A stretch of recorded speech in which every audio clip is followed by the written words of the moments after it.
Welcome to the Bring Me to Life podcast. It's time to wake up and shine on. Hey there, everyone. Thank you for tuning back into the Bring Me to Life podcast. Unless it's your first time, then welcome. Welcome. We hope that you enjoy hearing us babble and talk about cool stuff that we think's cool, at least. Yeah, we love to babble on.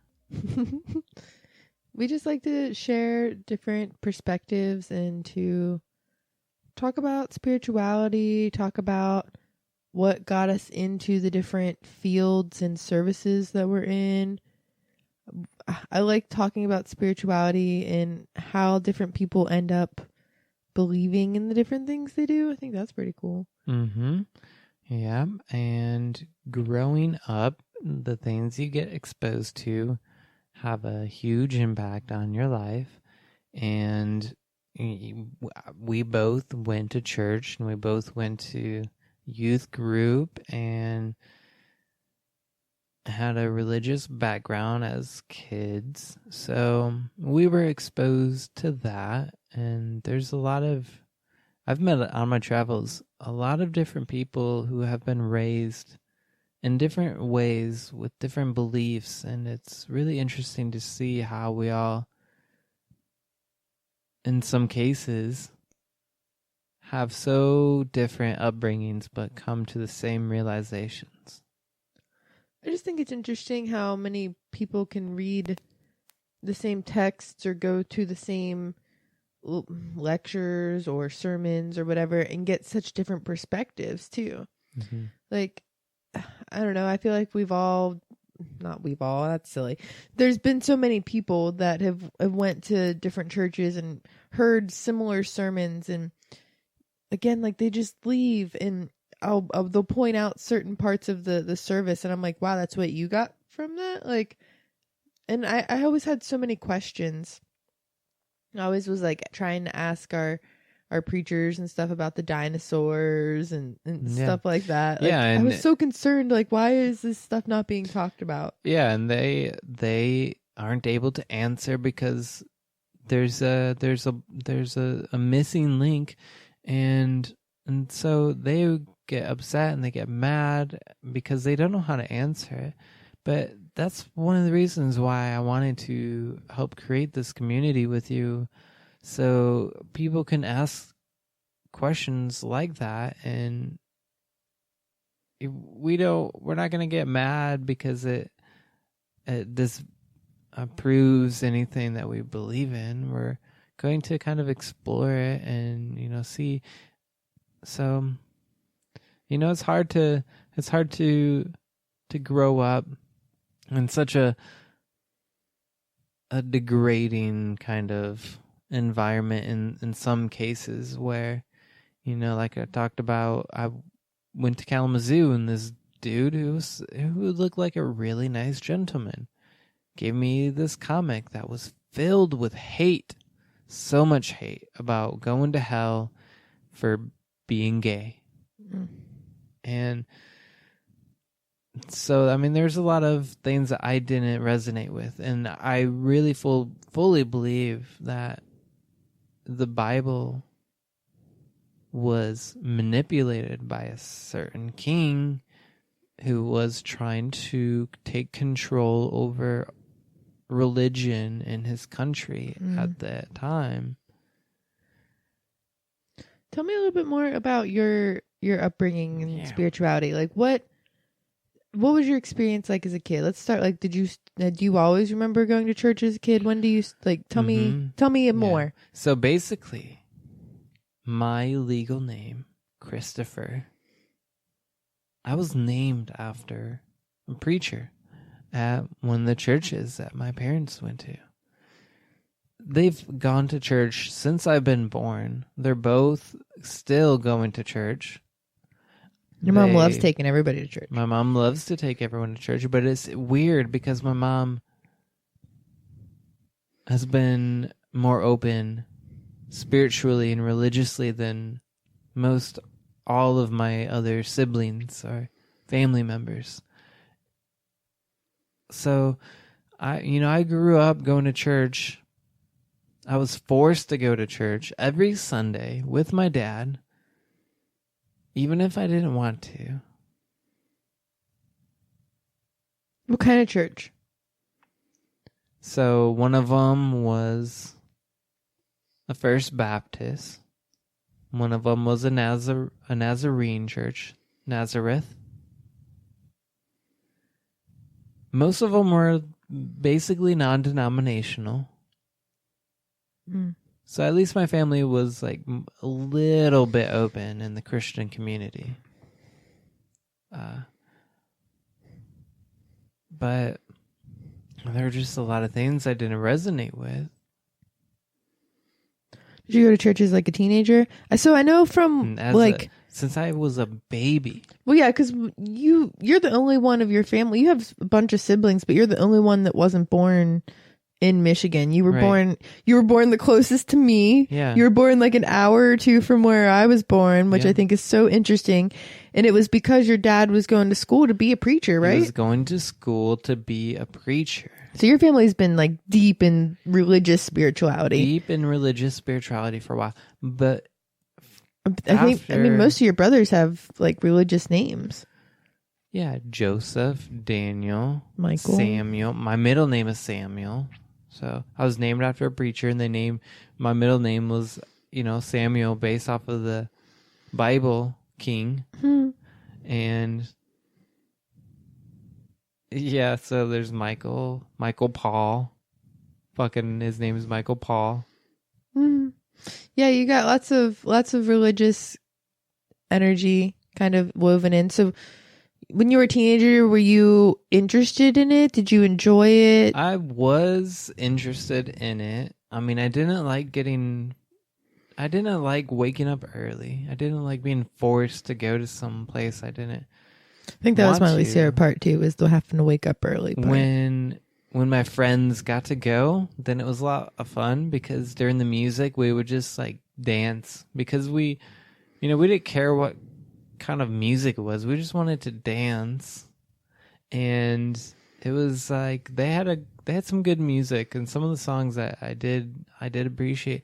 I always tried to be more into the spiritual energy of places.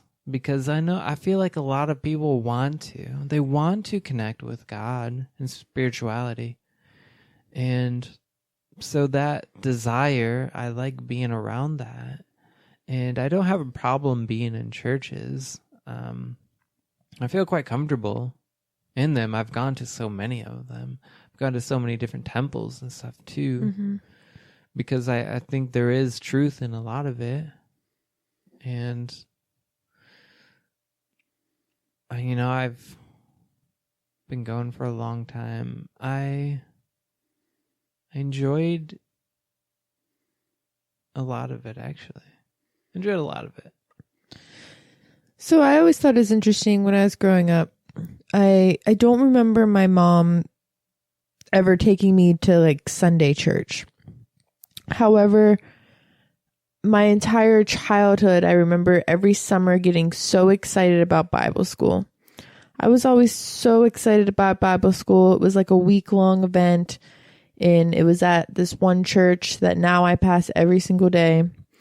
And it was interesting because that one week it was fun. We had craft time. I loved craft time because I bet. it was like a Bible. Still love craft time. I know, but it was a Bible related craft, but it was like it was a group of me and like other kids my age doing a craft. One of my friend's mom was in charge of it. I loved craft time. Sometimes I would try to skip out on Bible study and everything else so I could do craft time. But it was cute because it was like a week. Sometimes it was 2 weeks if we had enough funding. And there was a Bible study section, and there was games and different stuff like that. And they had like an outside recess type thing. And every summer I would get so excited for Bible school. And my one aunt was in charge of the singing. We put on like a program at the end of the week. So you had like a week to learn all the songs. My Aunt Sue was in charge of the singing. So I was the oldest local cousin at the time in that generation. So I always got the lead roles, you know. So I got to sing, and that was before the rest of my family made me feel like I couldn't sing. So I got to like enjoy the spotlight. It was when I was really young, you know. And it was cute. It's hard when family puts you down. Right, but I was excited. So my mom would drop me off at Bible school, and I would go to church, and I would learn all these songs like Father Abraham, he had many sons, and oh my goodness.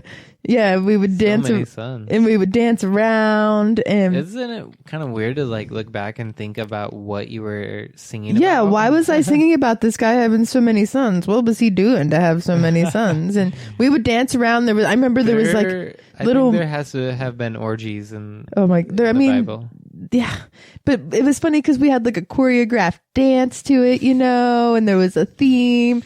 Anyway, like I remember singing This Little Light of Mine. That's how this became my theme song. But I was in a church and I was singing This Little Light of Mine when I found out that my mom had passed away. And I remember it being such a big deal that I had to go to church that day. I remember crying and me being upset. My mom had just had my little brother. And I remember it having to be that I went to Bible school because I was like, oh, it's like the middle of the week. I have to go. So she found a way. She took me to Bible school, and I was singing This Little Light of Mine when I found that out. And there was a part of me that didn't want to go back. I was like, why would I go back there? This is supposed to be a safe place, and like the worst thing that could have ever happened. I didn't even understand it was the worst thing that could have happened then as like a 6-year-old, but I knew it was bad. But at the same time, there was this like weird peace I had, like peace of energy, because I also had a warning. I feel like I've shared this story a little bit, but I had like an angel or a spirit energy tell me like months or weeks before that my mom wasn't going to be around all the time. So I'd always had this like spiritual connection to this weird energy or this weird knowing. Yet I at some point, I guess I was 6 then, I loved going to church. Like I remember begging to go. And just having that connection to that spiritual space, and even that like spiritual song was so weird to me, because I remember growing up and I still went back. Like I didn't go to church on Sundays. I ended up going to my dad's family, who was not religious at all. They did not do church. My dad's side of the family did not do church. I don't even know if my dad had really a religion. He was very kind of like atheist, like didn't talk about it. But I remember getting to a certain age that I would still go back to Bible school every year. My grandma on my mom's side would make sure that she would get me for a week in the summer so she could take me to Bible school, because for some reason that was so important to me. Even though I wasn't really religious, something about being able to go and sing This Little Light of Mine and stuff was so magical. But again, I loved the craft time. I loved the snack time, the different themes. That was cute. That kind of part of church was fun. But now I look back and the stories that they were infusing me with, like, speaking of Abraham and his many sons, I'm pretty sure I got this story right. It's been a while since I've done my Bible study, but I'm pretty sure God like tried to force him to kill his son. He had like a son named like Isaac or something, and took him up to the hill, and I think he actually did end up sacrificing him. No, he ends up at the end, an angel pops out. Yeah, you're right. The angel's like, you don't have to do it. What, like, we just wanted to see if you'd be willing to. It's like, what? God's testing this dude in this way, like that intensely? What the, like, no. That's I think when I started questioning what the purpose of this God was, what the purpose of these stories were, because I was wondering like why they would teach kids that story. And then also like David and Goliath, like we're just going to let people get eaten by whales and stuff. Like what? No, there's something going on here. And it just seemed like all the stories were so unrealistic. We have Noah in his ark with all this water. Like none of these stories made any sense. And I started like asking questions and people got upset. But anyway, remember my grandma would get a hold of me. It's so interesting that how like the people that are telling us these stories that are 100% real to them They're telling me, They yeah. can't believe in miracles happening today. They can't believe that people like us can communicate. They with can't believe we've had past lives and that angels talk to me and that I knew my mom was like all these different things. But they're willing to try to tell me that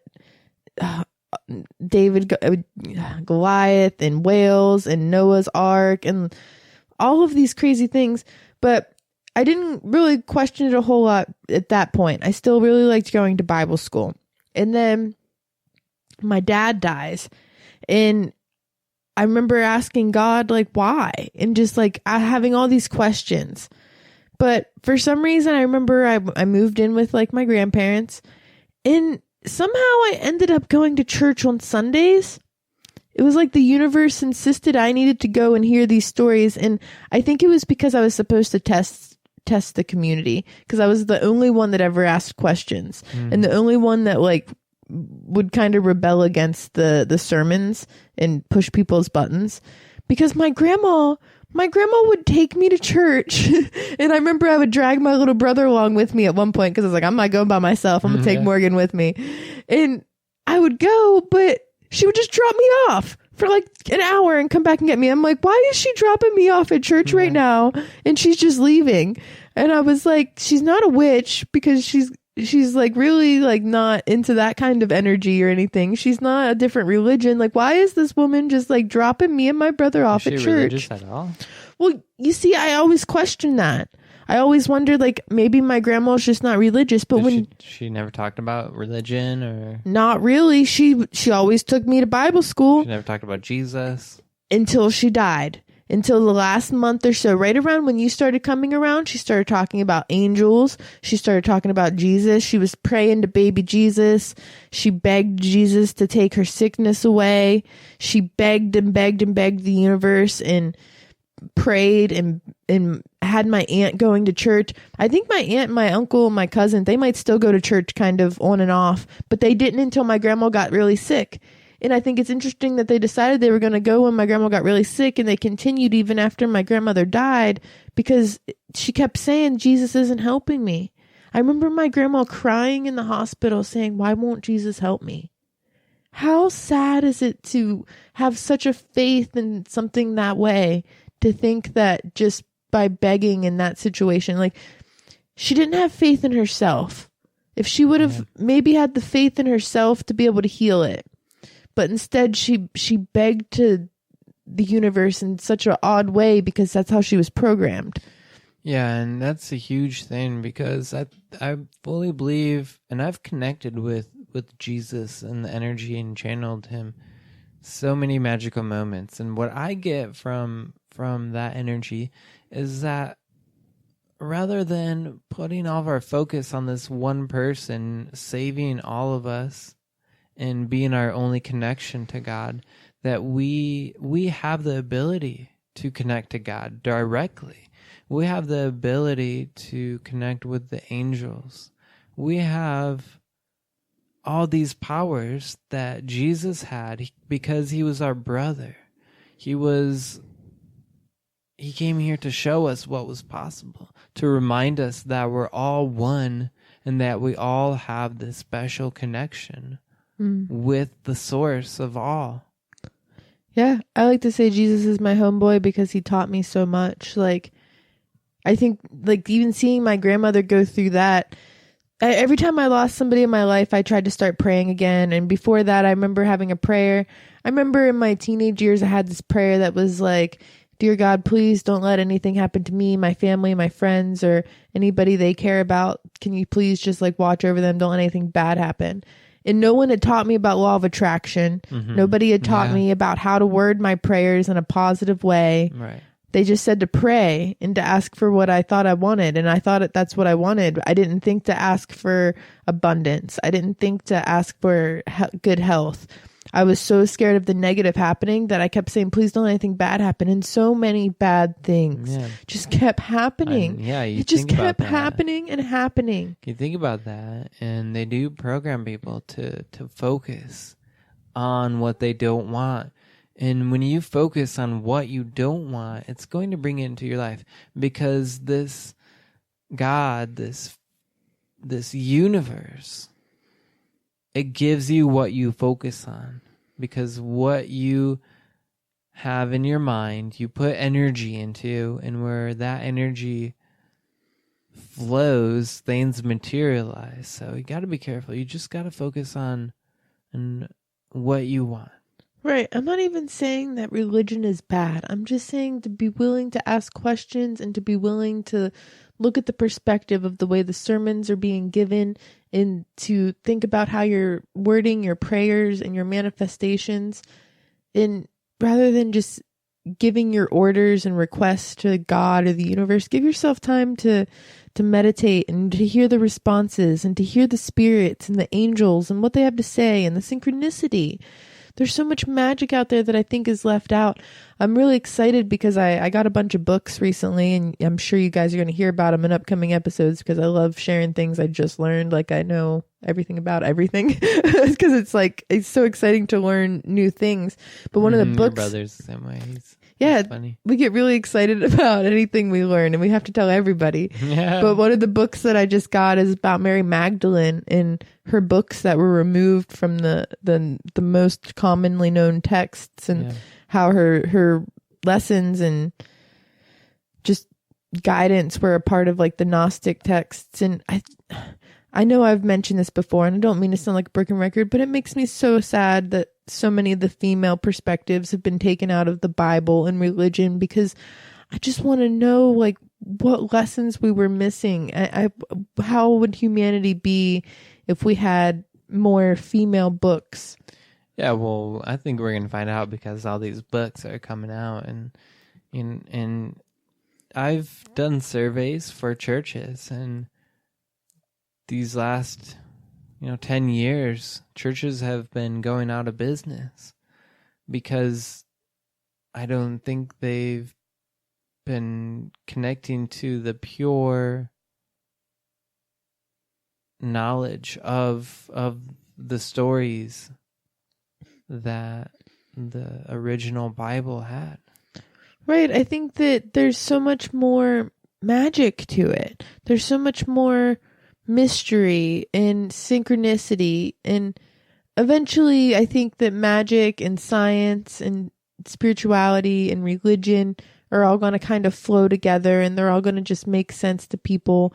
It's kind of like the metaphysics are becoming more popular now, and people are starting to understand that what we are really what we eat and things like that, and that our bodies are these vessels. Quinoa right now. Big Seal's a lot of quinoa. Seal's a lot of quinoa right now. I'm a lot of cacao.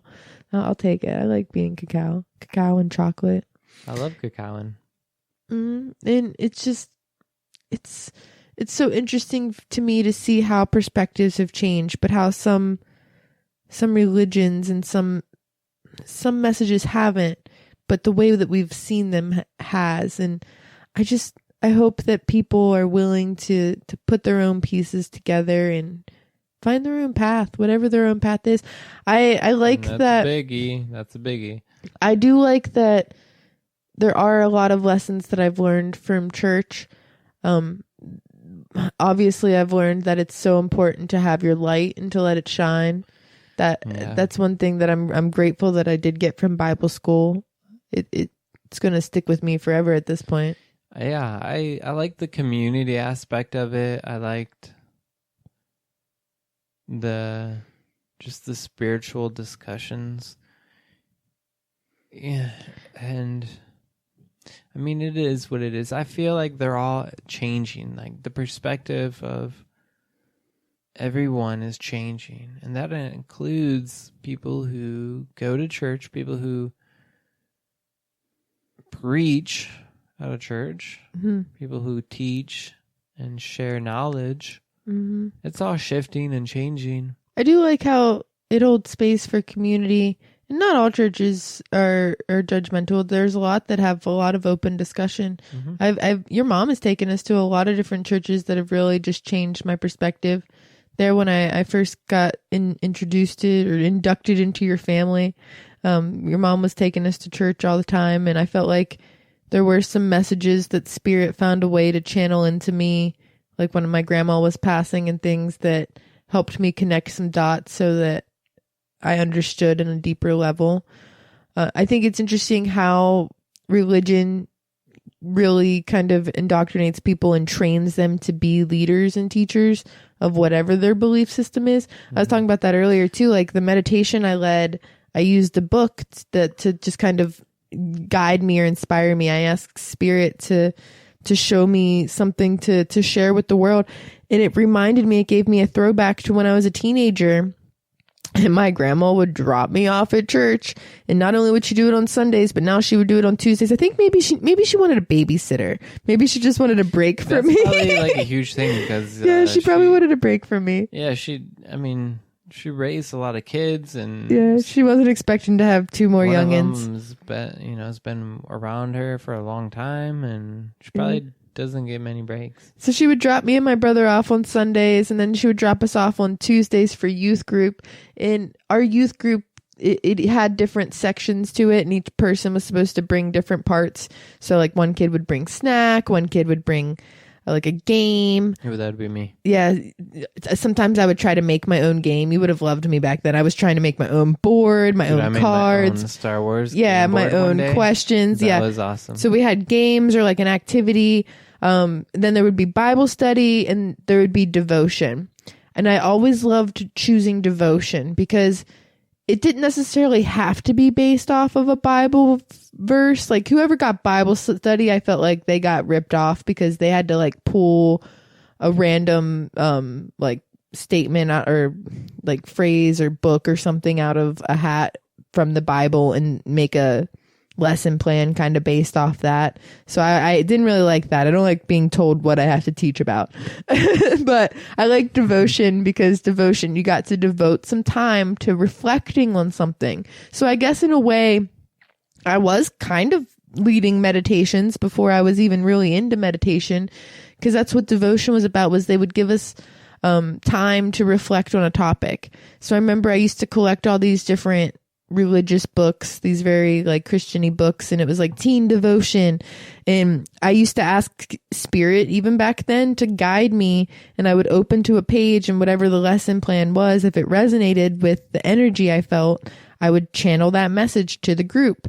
And most of the time they would ask for volunteers and nobody else would volunteer. So I would be like, fine, I'll talk. I'll teach people about something. I'll help inspire them. And I even then had a lot of my cousins and stuff. I think they liked when I would take the lead and just teach them about something different, because I wouldn't teach it from the Bible. I would teach it from a life perspective, even as a teenager. And I would try to find a way to connect it to something we were going through in school together. Or if so-and-so was breaking up with so-and-so, I would find a way to like that make them friends again and stuff like that, like in the group discussion. And it was almost like, our friends now have the High Vibe Human Spiritual Support Group. It was kind of like I was trying to make youth group a support group and hold space for the discussions that the church didn't necessarily want us to have. And it was cool. I liked having the space for devotion. It opened up discussion in a different way. But I also was the person that was like, what about dinosaurs? What about why was Abraham or whoever like 500 years old? And what about Lilith? Wasn't there a Lilith and not just an Eve? And I was always kind of the instigator at the same time. Mm-hmm. Did you ever have like a youth group or anything that you participated in? Yeah, I had youth group, and I mentioned it earlier in the episode. I don't really remember a lot of.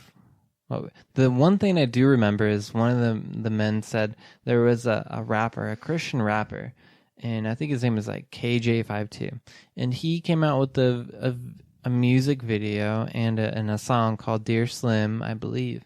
And he got a lot of rap for it because people thought he was trying to diss Eminem or something. But if you listen to the song, he's actually trying to show Eminem love, because he said a lot of churches send hate to him. And one thing that the dude said during youth group was, the rapper was saying, we don't need to send more hate to this person. We should be sending more love to him because he needs more love. And that's really one of the things I remember from youth group is that discussion on Eminem. That's pretty cool. I'm glad that he was trying to send him love. I feel like Eminem had so much hate there for a while. I always wondered what he would think when he got older about some of the stuff he put out, because you could just see he was going through a lot in the 90s. Yeah. Some of his songs were so silly. So he was such a interesting, humorous dude. Yeah, definitely. Chip on his shoulder. Yeah. I mean, I made a lot of, one of my best friends, I met her because we wanted to listen to Eminem, and my family wouldn't let me because he was too crazy. But she had a CD and a Walkman, you know, back when we had CD players and Walkmans. Dude, oh my Walkmans. Goodness. And we what? rode the bus together, and I could hear the Slim Shady song. So when my dad was still alive, I hung out with my one cousin, and he was like a couple years older than me. So he was kind of like my interesting influence cousin. I won't say he was a bad influence. He didn't teach me terrible things, but he definitely was showing me Eminem and Britney Spears when she was in her crazy days, which was most of it. But anyway, so I remember hearing Slim Shady, and I was on the bus, and I was like, what are you listening to? And she like gave me her headphones. Do you remember those crazy headphones? And they have a lot of them now that are like Bluetooth and stuff, but it was like in the early days when they first came apart, and they didn't have the big rod that went over your head, and you had like two, and you could share with a friend, each clip them over your ear. When those first came out, that was such a big deal. And she was like, here, check out my new headphones. And I was like, okay. We was like listening to Slim Shady. And I just remember thinking like, this is crazy. Some of the things that were being talked about were wild, but it was such an epic turning point in my life. And I remember just connecting through his drama. It's so wild. Yeah. Some of his songs were pretty good though, you know, like Mom Spaghetti, where he's just like, you get that moment. He's like, don't let anything get you down. Like, get it. But I remember being a kid too with her and being like, man, Detroit must be wild, and just like daydreaming about Michigan and Detroit and being on 8 Mile. Yeah. And I'm pretty sure he's got a song about smoking blunts in 8 Mile, and I've seen people, I've witnessed it, and yeah, it happens. It's so funny. I've walked out 8 Mile now. I've been on a roof in 8 Mile. It's interesting to be somewhere when you're an adult compared to when you were a kid and just like dreaming about that. But I'm like, why did I want to go there so bad? All those bad things were happening to him there. It's not as scary as I thought. It's still kind of scary though. It's still pretty scary. Yeah. I mean, but I had lived there for like 7 months before you even came. So yeah. So you knew where to was safe. Where to go and where not to go. Definitely. Yeah. 8 miles is a decently long, big road. So just make sure, you don't get caught in the wrong part of 8 Mile. Yeah, definitely. But we're talking about kind of like youth group throwbacks. I remember there was this one church in our community. It wasn't a church I went to, but they had like the biggest Bible school, and they would like try to outdo oh my goodness all the other Bible schools. So I would talk my friends who were also didn't go to church. None of my friends really went to church either. But somehow I would talk my friends into going to these Bible school events because they were doing like random cool things. Like this one year. So both my friends and I would talk the guys into it. I don't know how I would get these teenage guys to go with me to church. And I didn't even really like church, but this year they brought in like a pro skater, or they were just saying that a pro skateboarder was coming. They installed this big half pipe. They wanted to get all the skateboard kids. Nice. And I was this like punk goth emo MySpace kid. King of the Hill in an episode of King of the Hill. So they brought in a half pipe, and they brought in this pro skater. So we're all thinking like, whatever. We're all thinking this like pro skater, like Tony Hawk or somebody's coming. Yeah. Bam Margera. Yeah, we were all like obsessed with Bam Margera and Jackass, and a couple of my guy friends growing up, they thought they were going to be cool, and they had their own like Jackass squad. They were like doing really, really dumb stuff. It was a valid attempt at a recreation, which is really scary when you think about it. Yeah, why? And you know what's crazy is that some of our parents knew about it and let it go down. Now I do look back and I'm like, wow, I'm glad that my parentals were very, very strict about me not participating in a lot of the things that happened. But some of the parents I remember got some of them supplies and stuff to participate in these activities. So I'm just like, oh, what? Anyway. I'm all for having fun and doing some fun, crazy stuff. But when you get to the point where you could die and you do that multiple some of us could have got seriously hurt. We were called idiots, and we were definitely idiots for a reason. But anyway, so I talked my idiot friends into being a part of this church Bible school event. Skater. Yeah. Bam Margera's coming. We're all in our like gothy, emo, MySpacey kid clothes. Oh my gosh. And we're going, it ends up being some like local kid that's like 21 that skateboards, and that was like an advocate to try to build a skate park that didn't happen. I mean, we have a skate park now, but this didn't happen until like a year or two ago. And it's like got built. It's a pretty lame skate park. It's not just a few. It's like right across from the YMCA, and you have to wear a helmet, and you have to have a parental up to a certain. There's a lot of rules. It's not a skate park. Dude, but anyway, in Coldwater, you know what it is? Mm-hmm. It's got a half pipe. It's got a bunch of jumps. It's got a flat top, some rails. You can go in there. There's nobody that's going to tell you what to do. But there is a sign on there, and that says they're not liable, basically. Right, and says at your own risk. So it's so interesting that here it's so regulated, and there's so many rules, and it just makes it hard to enjoy anything. Definitely. Well, this Bible school, so they would make us sing songs. They would do like all these like acts. But anyway, so the skater thing ended up being a total flop. So after that, my friends are like teasing me, making fun of me. I thought it was going to be real cool. You know, I thought I was going to take my friends to this church, and I was going to change what church. What did the kid do? I don't know. He did some like simple tricks on, is it half pipe? Pipe. Like, yeah, pipe. Anyway, they did some tricks, but they wouldn't let my skater friends on the half pipe. So then the boys that we were trying to impress got mad. They're like, we thought we would get to like do on it, but I guess the church didn't want a liability. So they built this big old half pipe, but then didn't let any of the people, like the kids, actually participate in it. Only this other kid that was their feature, because he was like over 18 and could sign a waiver, I'm sure. Is this the one that tries to outdo everyone? Huh? Is this the same church? This is the church that tries, because they had a pro skater coming with a half pipe. Anyway, so all my friends made fun of me.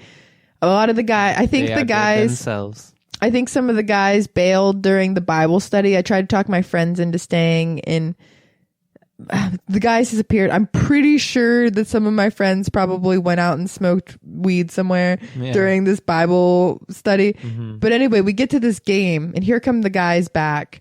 And we get to the game outside. Yeah, so there's have like game. Yeah, Bible schools, they have like games. So there's a half pipe. There's a game. This might have been like the day after or something. I don't remember. I don't know why the guys would have came back after, because this was a different event. No, it's like a week-long event. Okay, like his Bible school is like a week long. I feel like this had to be the same thing, kind of like the week. You know, at the end of. I mean, I don't know if you had Bible school, but at the end of Bible school, like the last day is like this huge free for all, because they just want everyone to remember how awesome they are and come back next year. So there's like bounce houses.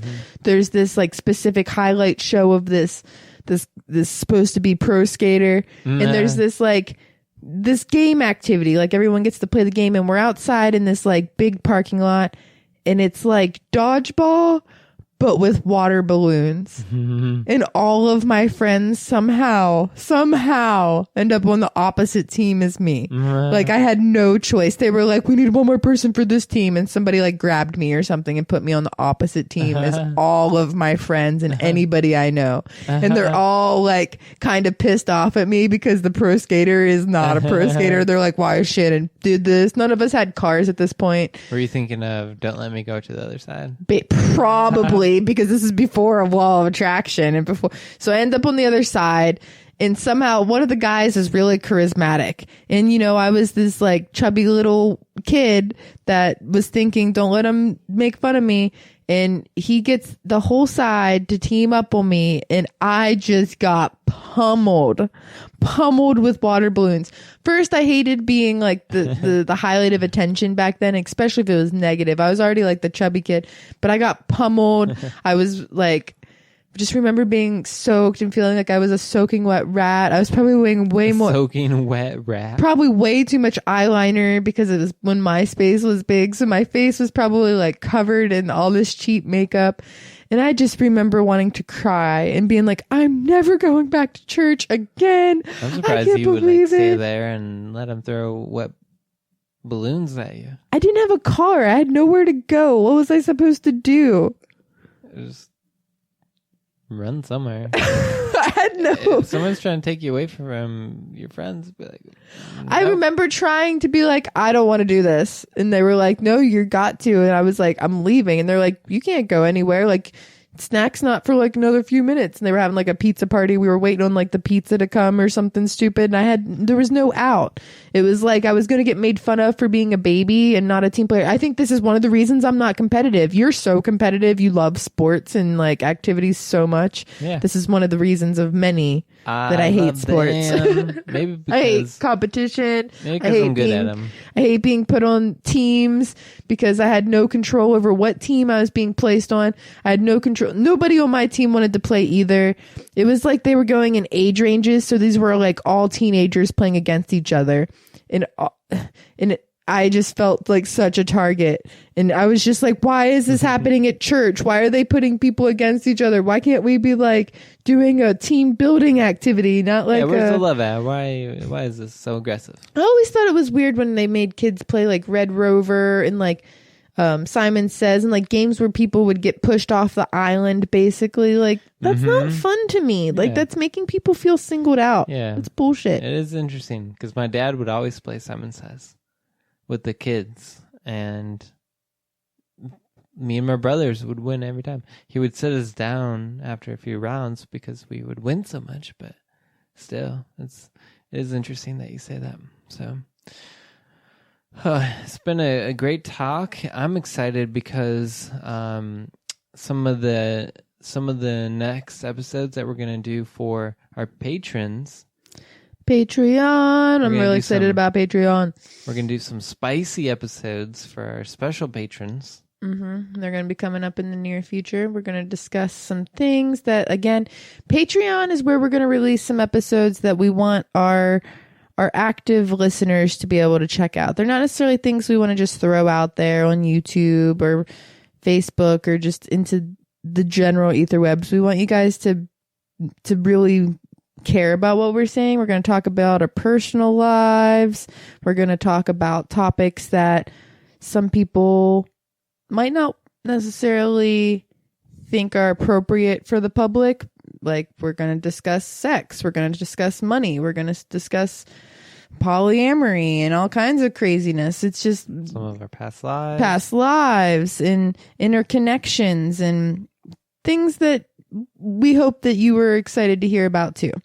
We've had a lot of questions. We've had people bringing these topics up, and we think they're important to talk about. But again, they're for that inner tribe, the supporters, the activators, the people that want to see this network take it to the next level. You can find out more at Patreon. It's on our new website, bringmetolife.com. Yeah. And at the top, it says Patreon. Yep. If you're on a computer, at the top, it says Patreon. If you're on a phone or mobile device, in the little tabs, it's one of the main tabs that will drop down. Cool. Patreon. And there's different tiers. You can donate just $1, and that'll get you access to the special episodes. But if you want extra features, we've got like live card readings. We're going to have sound healings.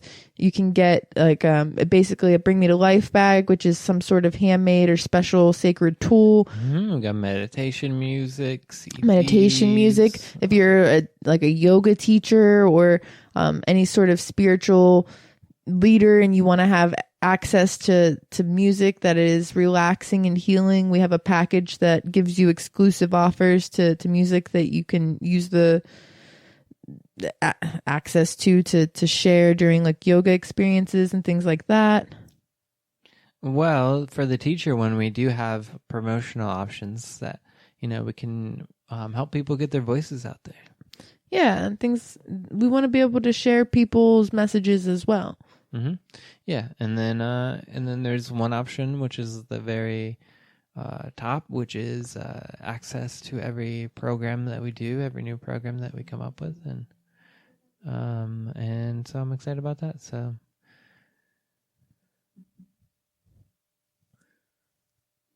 It's been really exciting. I think that there's a lot on Patreon that is going to be able to grow and be able to offer just guidance and special access to those that have been really supportive over the years. I donate to several different people's Patreon. I try to rotate it every now and then. I found Patreon through some of my artist and musician friends that are doing really cool stuff, and I think it's neat how society has changed from just buying like a typical cable subscription, and instead of just getting cable and having specific channels on your TV, now instead we donate to the creators of content that we actually care about. Like, you get so many channels and you're forced to like watch things on cable that maybe you don't necessarily resonate with, but when you can donate to different people's Patreons and get content that really resonates with you and inspires you and activates you.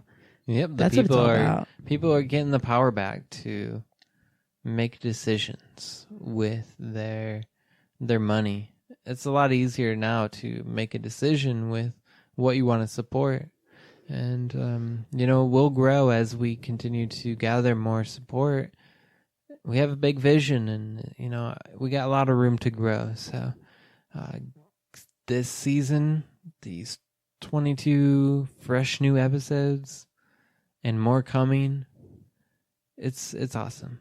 But I gotta take out the garbage soon. I'm not sure if we've been talking long enough.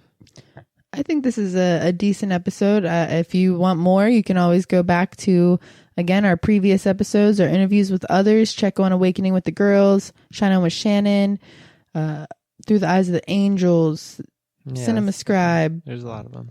There's a lot of awesome stuff to check out on Bring Me to Life Network. Find us at bringmetolife.com with the number 2. And again, you can always get more at Patreon. Get it. Yay! Stay awake, shine on eyes. We'll see you next time. Bye. Bye!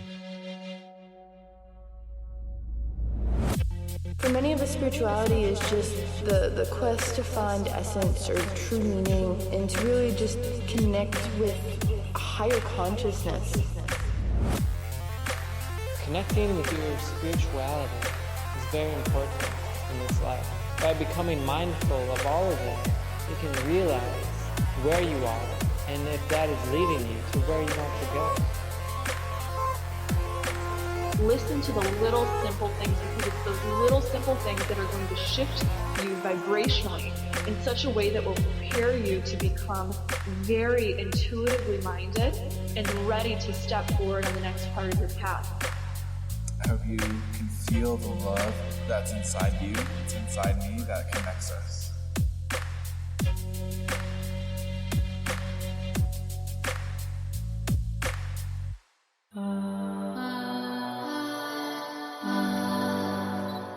Thanks for shining on with us.